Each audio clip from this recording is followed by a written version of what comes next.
Assalamualaikum warahmatullahi wabarakatuh. Perkenalkan, nama saya Adi Raskia Haryo Putra dari kelas 12 IPA 1. Pada kesempatan kali ini saya akan menjelaskan terkait dengan aplikasi turunan trigonometri, yang dimana soal ini menanyakan himpunan titik stasioner dari fungsi hx sama dengan cos 4x dengan interval 0 kurang dari x kurang dari pi adalah. Baik, sebelum kita masuk ke penjelasan intinya, kita masuk ke bagian dasar-dasar dari fungsi trigonometri. Fungsi trigonometri itu memiliki 4 titik. Yang pertama adalah titik stasioner, yang kedua titik maksimum, yang ketiga titik minimum, dan yang terakhir adalah titik belok. Kebetulan yang ditanyakan di soal ini adalah himpunan titik stasioner dari fungsi tersebut. Nah, syarat dari titik stasioner adalah turunan fungsi pertama, kemudian disamadengankan dengan 0. Jadi, langkah pertama untuk menjelaskan pemecahan soal, kita harus turunkan fungsi hx ini terlebih dahulu. Baik, kita langsung ke penjelasannya. H aksen x atau turunan pertama dari fungsi hx, cos 4x. Cos, jika kita turunkan menjadi minus sin, ya kan? Berarti kita tulis dulu minus sin 4x. 4x-nya masih tetap. Kemudian di sini 4x. 4x harus kita turunkan menjadi 4 sesuai dengan kaidah turunan. Maka fungsi ini kita kalikan dengan 4. Kemudian h aksen x sesuai dengan syarat stasioner bahwa h aksen x harus sama dengan 0. Kemudian ini kita kalikan minus 4 sin 4x. Nah, atau biar lebih enak kita taruh minus 4 sin 4x sama dengan 0, atau tetap sama saja. Nah, kemudian kedua ruas kita bagi sama dengan minus 4. Minus 4 dibagi minus 4 sin 4x dibagi min 4, hasilnya akan menjadi sin 4x. 0 dibagi minus 4 hasilnya sama dengan 0. Nah, kita lihat dari persamaan trigonometri ini itu identik dengan sin x sama dengan sin p. Ini sudah dibahas di materi persamaan trigonometri, yang dimana identitas dari trigonometri ini memiliki syarat-syarat tertentu. Nah, untuk sin x sama dengan sin p, di sini sin x-nya sama dengan 4x. Nah, untuk p-nya itu belum kita samakan menjadi persamaan sin p.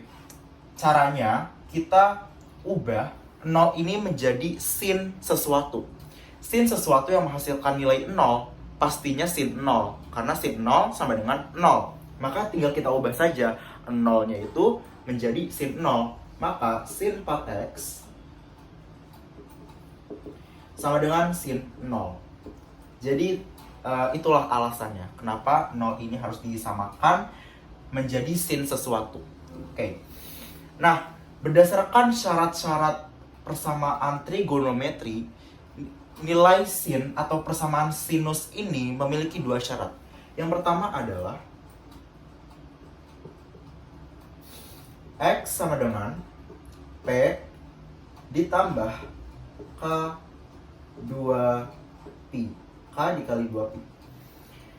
Nah, kita lihat, kita identifikasi dulu x-nya itu siapa, p-nya itu siapa. X-nya sesuai dengan persamaan yang di sini, x-nya sama dengan 4x. Ya. Kemudian p di sini sama dengan 0. Maka bisa kita simpulkan x-nya itu nilainya 4x dan p nilainya itu 0. Maka tinggal kita masukkan ke syarat pertama. Kita identifikasi dulu untuk syarat pertama. X kita ganti dengan 4x. P-nya di sini 0. 0 dikali k 2pi. Dan sebagai pengingat, nilai k ini harus bilangan bulat. Oke. Kemudian kedua ruas kita bagi sama dengan 4. 4x dibagi 4 sama dengan x. Ini kita bagi 0 dibagi 4 itu sama dengan 0. Kita abaikan saja. Kemudian K dikali 2pi. 2pi dibagi 4 sama dengan 1/4pi. Maka K pi, oh salah, K dikali pi per 2.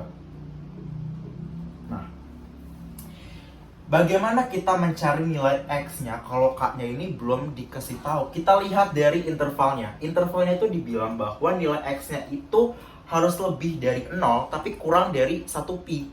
Nah, kita lihat pi per 2 itu sama dengan 0,5 pi. Ya kan? Nah, itu termasuk dari interval ini. Maka untuk K yang kita gunakan agar nilai X-nya itu setengah pi, pastinya 1 dong, karena 1 dikali pi per 2 itu sama dengan pi per 2. Maka jika K-nya sama dengan 1, X-nya sama dengan pi per 2, karena 1 dikali pi per 2 sama dengan pi per 2. Tapi jikalau misalkan kita ganti nilai K-nya itu dengan min 1, hasilnya bakalan jadi min pi per 2. Maka nilai min pi per 2 itu tidak termasuk interval ini. Dan apabila kita memasukkan nilai lebih dari 1, misalkan 2 dikali pi per 2, 2 dikali pi per 2, maka 2-nya dicoretkan, berarti sisa pi. Nah, pi ini kebetulan di-mention di interval ini, tapi tidak ada tanda sama dengan. Maka nilai K sama dengan 2 dan seterusnya tidak akan masuk ke dalam syarat yang pertama. Maka syarat yang pertama menghasilkan nilai X sama dengan pi per 2. Kemudian kita masuk ke syarat yang kedua dari persamaan trigonometri sinus ini. Yang kedua, syaratnya adalah X sama dengan pi dikurangin P ditambah K dikali 2pi. Kita langsung masukkan saja X dan P-nya, P-nya. X-nya itu 4X. 4X sama dengan pi dikurangin P-nya 0 ya, ditambah K 2pi. Kita kurangkan sama dengan pi K 2pi. Oke. Kemudian kedua ruas kita bagi sama bilangan 4. 4X dibagi 4 sama dengan X. Pi dibagi 4 sama dengan pi per 4 ditambah K 2 dibagi 4 sama dengan setengah, berarti pi per 2. Nah, sama caranya dengan syarat yang pertama, bahwa kita harus mencari nilai K-nya sesuai dengan interval yang ada. Nah, untuk kita analisis nilai K-nya itu berapa, di sini pi per 4 ditambah K dikali pi per 2. Nilai K yang memenuhi adalah 0 sama 1. Kenapa? Karena jika kita masukkan nilai K-nya dengan 0, pi per 4 ditambah pi per 4 ditambah 0 dikali pi per 2. 0 dikali pi per 2 hasilnya sama dengan 0. Ya kan? Maka hasilnya pi per 4. Nah, pi per 4 itu masuk gak sih ke interval atau syarat dari intervalnya ini? 1/4 itu kan sama dengan 0,25 pi. Maka nilai pi per 4 itu termasuk dari interval tersebut. Maka nilai K sama dengan 0 itu masuk ke dalam syaratnya. Kemudian, dan yang satu lagi K sama dengan 1. Kenapa K sama dengan 1 itu bisa memenuhi dari interval ini? Oke, ini lanjutannya kita tulis di sini. K sama dengan 1 pi per 4 ditambah K diganti sama dengan 1. Maka 1 dikali pi per 2 sama dengan pi per 2 tetap. Ini kemudian kita samakan penyebutnya 4. 4 bagi 2 sama dengan 2. Kali 1 2 pi. 4 bagi 1 berarti sama dengan pi. Berarti 3 pi per 4. Nah, 3 pi per 4 itu kan kalau misalkan kita ubah ke desimal menjadi 0,75 pi. Dan syaratnya itu maksimal itu 1 pi. 0,75 pi itu kan kurang dari 1 pi dan lebih dari 0 juga. Maka nilai 3 pi per 4 ini masuk ke dalam syarat ini. Dan alhasil nilai K sama dengan 1 itu masuk ke syarat interval tersebut.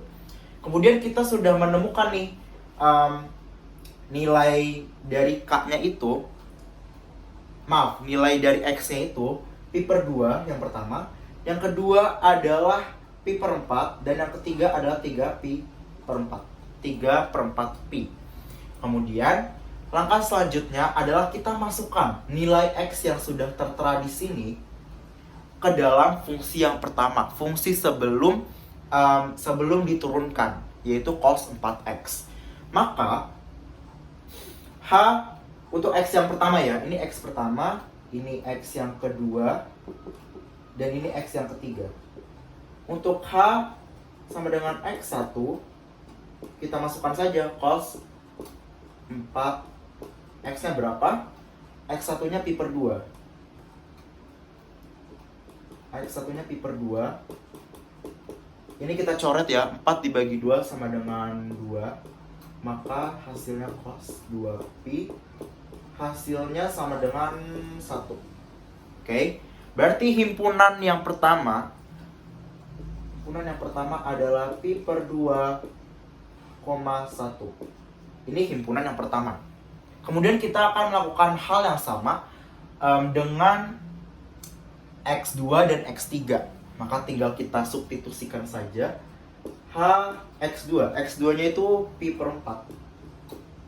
Pi per 4 sama dengan cos 4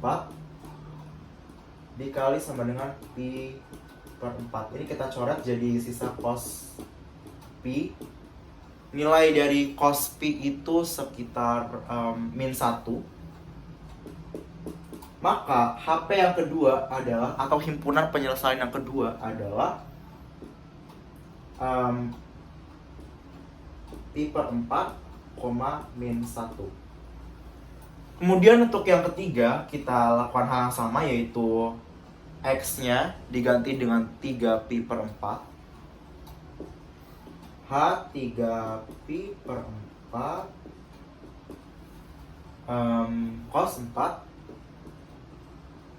X-nya kita ganti 3 pi per 4. Ini kita coret ya. Kemudian cos 3 pi. Tersisa cos 3 pi. Cos 3 pi itu hasilnya min 1. Maka himpunan yang terakhir adalah 3 pi per 4, min 1. Maka yang ditanya himpunan titik stasioner dari fungsi tersebut dengan interval yang memenuhi syarat. Yang pertama adalah pi per 2,1, yang kedua adalah pi per 4, min 1, dan yang ketiga adalah 3 pi per 4, min 1. Baik, sekian penjelasan singkat yang saya sampaikan. Mohon maaf jika ada kesalahan kata dan kekurangan detail dalam menjelaskan. Selebihnya mohon maaf. Wassalamualaikum warahmatullahi wabarakatuh.